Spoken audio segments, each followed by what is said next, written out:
औज़ुबिल्लाहि मिनश्शैतानिर्रजीम बिस्मिल्लाहिर्रहमानिर्रहीम।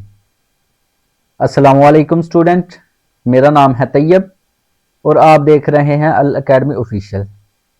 स्टूडेंट, आज से मैं एक वीडियो सीरीज शुरू करने जा रहा हूं जिसके अंदर मैं आपको बजरिया एमसीक्यूज बायोलॉजी के कॉन्सेप्ट्स दूंगा और इन बायोलॉजी के कॉन्सेप्ट्स मैं उन स्टूडेंट्स को दूंगा जो कि या तो मैट्रिक के स्टूडेंट होंगे या एफएससी के और या बीएस लेवल के स्टूडेंट्स। तो चलें, आज इस सीरीज की पहली वीडियो है जिसके अंदर मैं आपको 5 एमसीक्यूज जो हैं उनके एक्सप्लेनेशन दूंगा। तो हर वीडियो के अंदर आपको 5 एमसीक्यूज ही मिला करेंगे और मैंने आपको अपने व्हाट्सएप चैनल के अंदर बता दिया हुआ है कि फ्राइडे का जो दिन है वो मैट्रिक वालों के लिए है, सैटरडे वाला दिन एफएससी वालों के लिए और संडे वाला दिन जो है वो बीएस वाले स्टूडेंट्स के लिए होगा। तो चलें, आज पहली वीडियो है और फ्राइडे का दिन है, तो स्टार्ट करते हैं एमसीक्यूज को। तो स्टूडेंट्स, सबसे पहला एमसीक्यूज देखें। ये एमसीक्यूज जो आज मैं आपके साथ शेयर करने लगा हूं, इनकी एक्सप्लेनेशन आपके सामने रखने लगा हूं, ये ट्रांसपोर्ट वाले चैप्टर के अंदर से ट्रांसपोर्ट इन प्लांट्स के एमसीक्यूज हैं।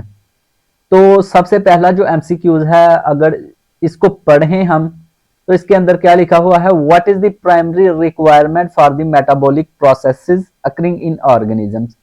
स्टूडेंट, कोई भी एमसीक्यूज जो है उसका जब आप आंसर देते हैं तो सबसे पहले जरूरी होता है कि आप उसकी जो क्वेश्चंस की हेडिंग जो होती है या जो क्वेश्चन होता है उसको गौर से पढ़ें और उसके बाद उसके ऑप्शंस को पढ़ें।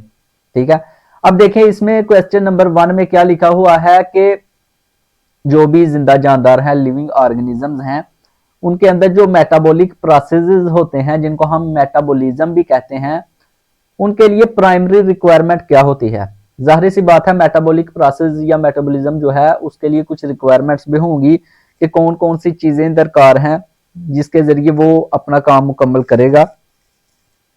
तो बहुत सारी चीजें इसके अंदर अपना रोल अदा करती हैं, लेकिन अगर प्राइमरी रिक्वायरमेंट की बात करें तो कौन सी है?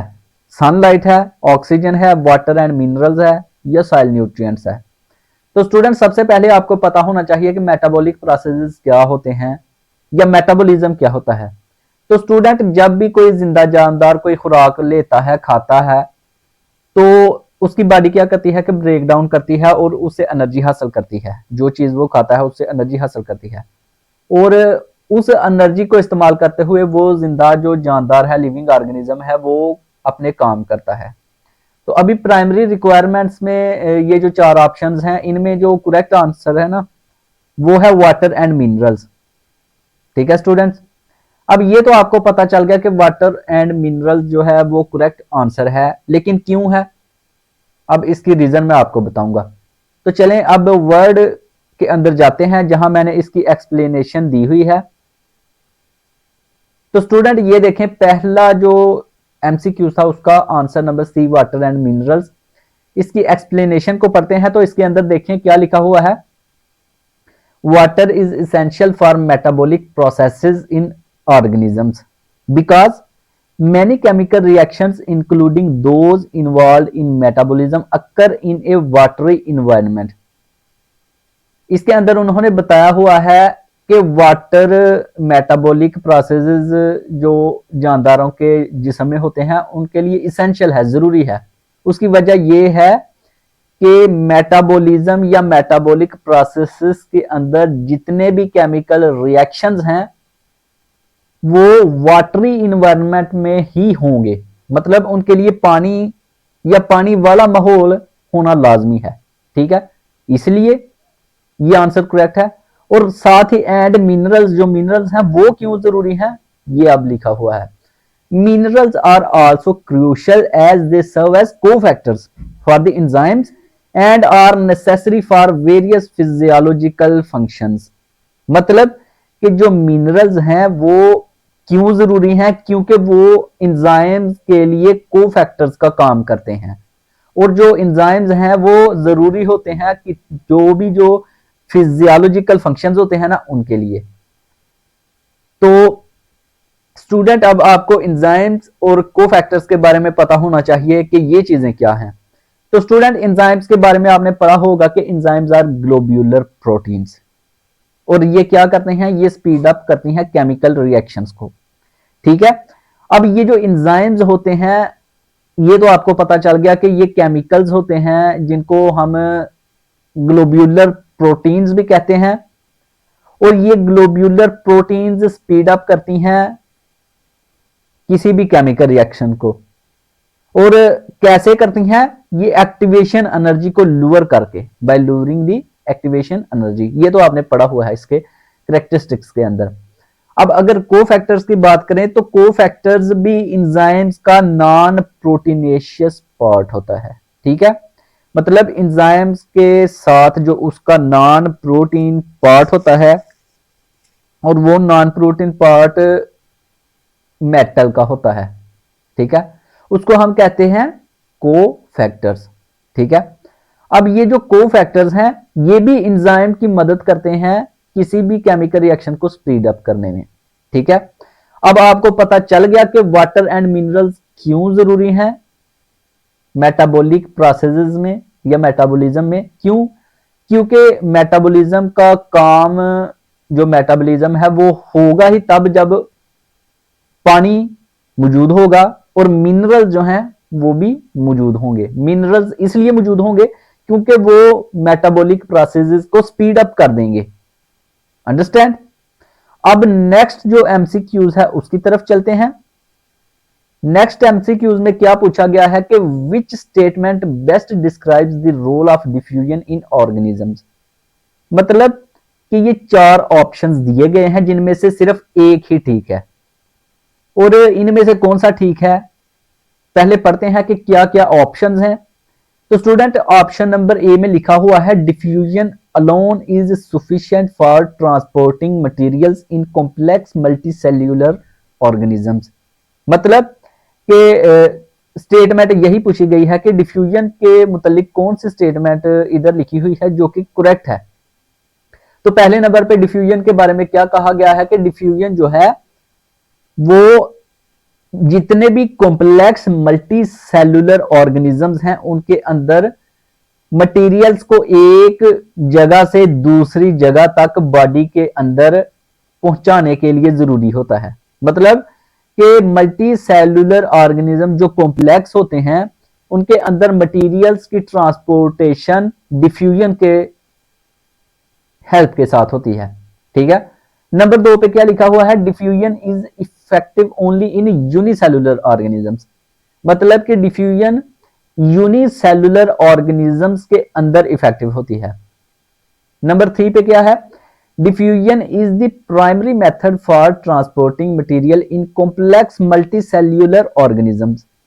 मतलब कि ये मल्टी सेल्यूलर ऑर्गेनिज्म जो कॉम्प्लेक्स हैं उनके अंदर प्राइमरी मेथड है ट्रांसपोर्ट करने के लिए मटेरियल्स को। और नंबर 4 पे है diffusion is not sufficient factors in material transport with in organisms. मतलब कि डिफ्यूजन जरूरी ही नहीं, मटेरियल्स को ट्रांसपोर्ट करने के लिए डिफ्यूजन जरूरी ही नहीं। अब स्टूडेंट इसके अंदर जो ऑप्शन नंबर बी है वो करेक्ट ऑप्शन है, diffusion is effective only in cellular organisms. इसकी वजह यह है कि डिफ्यूजन का प्रोसेस जो है वो शॉर्ट डिस्टेंस के लिए होता है। मतलब कि बहुत थोड़े से फासले तक इसके जरिए खुराक या मटेरियल पहुंचाया जा सकता है। इसलिए यूनिसेलुलर ऑर्गेनिज्म के अंदर ये ज्यादा इफेक्टिव है, क्योंकि यूनि का मतलब होता है सिंगल, सेल्यूलर मतलब सेल, ऑर्गेनिजम्स मतलब जिंदा जानदार। ऐसे जानदार जो सिर्फ एक सेल के ऊपर मुश्तमिल होते हैं उनके अंदर डिफ्यूजन का प्रोसेस जो है ज्यादा इफेक्टिव है। तो इसकी एक्सप्लेनेशन पढ़ने की इतनी जरूरत नहीं खास, तो सीधा नेक्स्ट क्वेश्चन की तरफ बढ़ते हैं। तो इसका आपको पता चल गया कि इसका करेक्ट ऑप्शन है बी। तो अब बढ़ते हैं क्वेश्चन नंबर 3 की तरफ। तो स्टूडेंट क्वेश्चन नंबर 3 में क्या पूछा गया है, उन्होंने पूछा है कि which type of organisms can relay सोलिली on diffusion for material transport. मतलब कि कौन से जानदार ऐसे हैं जिनके अंदर मटेरियल्स की ट्रांसपोर्ट डिफ्यूजन के जरिए होती है। पीछे वाले क्वेश्चन को ही इन्होंने रिपीट कर दिया है, लेकिन थोड़ा सा डिफरेंट करके पूछा वही कुछ है, लेकिन एक अंदाज और तरीका बदल गया है इनका। इधर उन्होंने पूछा है कि वो कौन से जानदार हैं जो कि ट्रांसपोर्ट जिनके अंदर डिफ्यूजन के जरिए होती है मटेरियल की। ऑप्शन नंबर ए है unicellular and simple multicellular organisms, B है complex multicellular organisms, C है प्लांट्स और डी है एनिमल्स। तो अब इसका आंसर जो है ये आपको इजीली पता चल जाना चाहिए कि इसका आंसर है A, unicellular and simple multicellular organisms. मतलब कि कुछ मल्टी सेल्यूलर ऑर्गेनिजम्स सिंपल ऐसे भी होते हैं जिनके अंदर डिफ्यूजन का प्रोसेस होता है, तो इसकी भी एक्सप्लेनेशन पढ़ने की हमें जरूरत नहीं। अब चलते हैं क्वेश्चन नंबर 4, जो कि सबसे ज्यादा मुश्किल और कॉन्सेप्चुअल एमसीक्यूज है। तो स्टूडेंट इस क्वेश्चन को भी आपने गौर से सुनना है और पढ़ना है, और इसके जो ऑप्शंस हैं उनको भी गौर से सुनना है और फिर पढ़ना भी है। तो स्टूडेंट क्वेश्चन की तरफ बढ़ते हैं। क्या लिखा हुआ है? Which statement correctly describes the relationship between solute concentration and water potential. मतलब कि ये जो 4 स्टेटमेंट्स दी गई हैं, इनके अंदर से कौन सी स्टेटमेंट करेक्टली डिस्क्राइब कर रही है सोल्यूट कंसंट्रेशन और वाटर पोटेंशियल के दरमियान रिलेशनशिप को। ठीक है, मतलब कि सोल्यूट कंसंट्रेशन और वाटर पोटेंशियल के दरमियान कोई ना कोई रिलेशनशिप है, कोई ना कोई ताल्लुक है, कोई ना कोई राब्ता सिलसिला है, जिसके बारे में इन 4 ऑप्शंस में से एक करेक्ट ऑप्शन बताया गया है, और वो कौन सा है अभी आगे चलकर आपको समझ चल जाएगी। तो स्टूडेंट सबसे पहले है higher solute concentration leads to higher water potential. मतलब कि सोल्यूट कंसंट्रेशन, मतलब कि सोल्यूट की जो मकदार है अगर वो हायर होगी तो वाटर पोटेंशियल भी हाई होगा। नंबर 2 पे है lower solute concentration leads to lower water potential. B option में उन्होंने क्या कहा है कि सोल्यूट की जो मकदार है वो अगर कम होगी तो वाटर की पोटेंशियल भी कम होगी। सी ऑप्शन में क्या है कि higher solute concentration leads to lower water potential. मतलब कि अगर सोल्यूट की कंसंट्रेशन हाई हुई तो वाटर की पोटेंशियल जो है, वाटर पोटेंशियल वो लोअर हो जाएगा। और नंबर 4 मतलब कि ऑप्शन नंबर डी क्या है, वो है solute concentration does not affect water potential. मतलब सोल्यूट कंसंट्रेशन की मकदार चाहे ज्यादा हो चाहे कम हो, उसका वाटर पोटेंशियल के ऊपर कोई इफेक्ट नहीं होता। तो स्टूडेंट ये बात याद रखनी है कि ऑप्शन नंबर डी जो है ये सीधा सीधा गलत है, क्योंकि सोल्यूट कंसंट्रेशन की वाटर पोटेंशियल के ऊपर इफेक्ट होता है, लेकिन इन्होंने इसमें लिखा हुआ है डजंट इफेक्ट, इसलिए इसको इधर ही काट दें, खत्म कर दें, इसका किस्सा तमाम कर दें। तो अब 3 ऑप्शन रह गए। तो स्टूडेंट याद रखना है कि जब सोल्यूट कंसंट्रेशन बढ़ती है ना तो वाटर पोटेंशियल कम हो जाता है। अब ऐसे तो आप रट्टा ही लगाएंगे, लेकिन मैं आपको कॉन्सेप्ट दूंगा। वो कॉन्सेप्ट किस तरीके से आपको आएगा जब आपको सोल्यूट कंसंट्रेशन के बारे में, सोल्यूट के बारे में और वाटर पोटेंशियल के बारे में पता होगा। तो स्टूडेंट इसको मैं एक मुख्तलिफ तरीके से एक्सप्लेन करने की कोशिश करता हूं। आपने क्या करना है, एक 2 गिलास ले लेने हैं, दोनों में पानी भर देना है। ठीक है, अब एक गिलास जो है पानी वाला, उसके अंदर आपने नमक को मिक्स कर देना है। ठीक है, जब आप उसके अंदर नमक मिक्स करेंगे ना, तो याद रखना, इस बात को गौर से सुनना है, ये जो अभी मैं बात कर रहा हूं इसको गौर से सुनना है। जब आप उस एक गिलास के अंदर जो पानी है उसके अंदर नमक को मिक्स करेंगे तो क्या होगा कि उसकी जो वाटर पोटेंशियल है वो कम हो जाएगी। मेरी जान इसके ऊपर गौर करना है। जब आप सोल्यूट कंसेंट्रेशन जो है वो बढ़ाएंगे, ये जो नमक है ना, ये सोल्यूट के तौर पर काम कर रहा है, ठीक है ना। जो नमक है वो सोल्यूट है,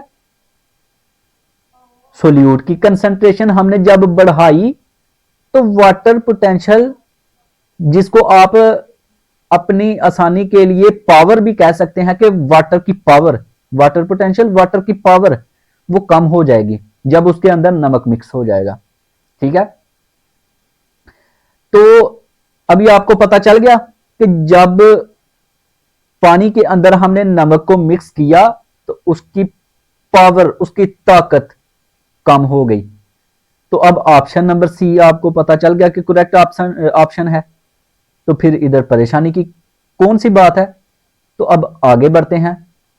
तो स्टूडेंट अब क्वेश्चन नंबर 5 की तरफ बढ़ते हैं, जिसके अंदर उन्होंने पूछा हुआ है how does water move with in A plants vascular system. आपको पता है कि कुछ प्लांट्स ऐसे होते हैं जिनके अंदर फूड की या वाटर की ट्रांसपोर्ट के लिए वास्कुलर सिस्टम होता है, जिसके अंदर जाइलम और फ्लोएम होता है। जाइलम वाटर की ट्रांसपोर्ट करता है और फ्लोएम जो है वो फूड, खुराक या मिनरल जो है उनकी ट्रांसपोर्ट करता है, फ्लोएम, ठीक है। अब इधर क्वेश्चन के अंदर पूछा किया गया है कि how does water move with in A plants vascular system. मतलब कि जो वास्कुलर सिस्टम वाले पौधे हैं जिनके अंदर जाइलम और फ्लोएम पाया जाता है, उनके अंदर पानी जो है वो कैसे मूव करता है। From an area of lower water potential to an area of higher water potential, मतलब कि जहां पानी की पावर, अब इधर वाटर पोटेंशियल आ गया। अब आपने पिछले एमसीक्यू की तरफ गौर करना है और इसको ध्यान में रखना। वाटर पोटेंशियल मतलब पावर, जब जिस तरफ वाटर की पोटेंशियल कम होगी उसकी तरफ से ज्यादा पोटेंशियल की तरफ जाएगा पानी, या from the aerial parts to the roots, मतलब एरियल पार्ट्स से जड़ों की तरफ। एरियल पार्ट्स पत्ते होते हैं, तने होते हैं, शूट्स होती हैं, छोटी छोटी टहनियां होती हैं, ये एरियल पार्ट्स ऑफ प्लांट्स होते हैं। मतलब कि पानी एरियल पार्ट्स की तरफ से रूट्स की तरफ जाएगा, या from an area of higher water potential to an area of lower water potential, मतलब कि जहां वाटर की पोटेंशियल जो है वो हायर होगी उससे area of lower water potential की तरफ, जहां वाटर पोटेंशियल कम होगी उस तरफ को पानी जाएगा, या through active transport bye companion cells. तो स्टूडेंट अभी इधर एक टर्म जो है, बल्कि दो टर्म्स आ गई हैं ऑप्शन नंबर डी में जो बहुत इंपॉर्टेंट है, लेकिन इधर मैं उनको एक्सप्लेन नहीं करूंगा क्योंकि इधर उनकी जरूरत नहीं। एक है एक्टिव ट्रांसपोर्ट और दूसरी है कंपेनियन सेल्स। इस एमसीक्यूज के साथ इनको कोई वास्ता नहीं, क्योंकि सीधा सीधा ऑप्शन नंबर डी में आपको बता रहा हूं कि गलत है, ठीक है। वास्कुलर सिस्टम जो जाइलम और फ्लोएम है उनके अंदर से पानी जो है हायर वाटर पोटेंशियल की तरफ से लोअर वाटर पोटेंशियल की तरफ मूव करता है। तो इसका मतलब कि इसका option number C correct option है, ठीक है। अब इसकी एक्सप्लेनेशन जरूरी है, लिहाजा मैं आपको लेके चलता हूं वर्ड में जहां इसकी एक्सप्लेनेशन दी हुई है। तो स्टूडेंट ये देखें लास्ट वाला एमसीक्यूज, जिसके अंदर मैंने रेड कलर में इधर भी बता दिया हुआ है कि सी ऑप्शन करेक्ट ऑप्शन है। तो अभी एक्सप्लेनेशन देखें। वाटर पोटेंशियल, अब इसके अंदर आपको वाटर पोटेंशियल के बारे में पता होना चाहिए, जो कि मैंने पीछे बता दिया है, आपको पता चल गया है, इसलिए ना तो मुझे परेशानी है आपको मजीद एक्सप्लेन करने की और ना आपको परेशानी है कि आपको दोबारा बताया जाए, लेकिन मैं फिर मेन मोटा मोटा बता देता हूं। Water potential is the potential energy of water in a system compare to pure water. अब इधर प्योर वाटर और वाटर पोटेंशियल के दरमियान में आपने थोड़ा सा समझना है। वाटर पोटेंशियल पावर को कहते हैं, ठीक है, और प्योर वाटर जो है ना, प्योर वाटर जिसके अंदर कोई न्यूट्रिएंट्स, कोई मिनरल्स नहीं है, जिसके अंदर नमक नहीं है, जो कि पीछे मैंने मिसाल आपको बताई थी नमक वाली। प्योर वाटर वो है जिसके अंदर कोई नमक नहीं है, तो इसकी वाटर पोटेंशियल क्या होगी? हाई होगी, लो होगी? जाहिर सी बात है हाई होगी। लो तो तब होगी कि जब इसके अंदर नमक मिक्स कर दिया जाएगा। ठीक है, तो इधर लिखा हुआ है water potential is the potential energy of water in a system compare to pure water, मतलब वाटर पोटेंशियल को प्योर वाटर के साथ हम कंपेयर कर सकते हैं। The presence of solutes lowers the water potential, जो बात मैंने पीछे बताई इधर उन्होंने लिख दी, मतलब कि सोल्यूट की मौजूदगी वाटर पोटेंशियल कम कर देती है। देयरफॉर हायर सोल्यूट कंसंट्रेशन, जहां सोल्यूट की कंसंट्रेशन ज्यादा होती है वहां वाटर की पोटेंशियल लोअर हो जाती है। Leading to the movement of water, आगे लिखा हुआ है उन्होंने कि वाटर की मूवमेंट कहां से कहां जाएगी? From region of higher water potential to the region of lower water potential, मतलब कि जहां वाटर की पोटेंशियल ज्यादा होगी वहां से उस तरफ को मूव करेगा पानी जहां वाटर पोटेंशियल कम है। तो उम्मीद है स्टूडेंट आपको आज के लेक्चर की समझ चली होगी। अगर समझ चली तो इसको लाइक करें, एक अंगूठा जो है थम्स अप वो दे दें, या एक हार्ट दे दें रेड कलर का या ब्लैक कलर का, जो भी देना है दे दें, अब आपकी मर्जी है। तो अगर आपको ये वीडियो पसंद आई तो इसको लाइक करें। तो अभी मुझे दीजिए इजाजत, अल्लाह हाफिज।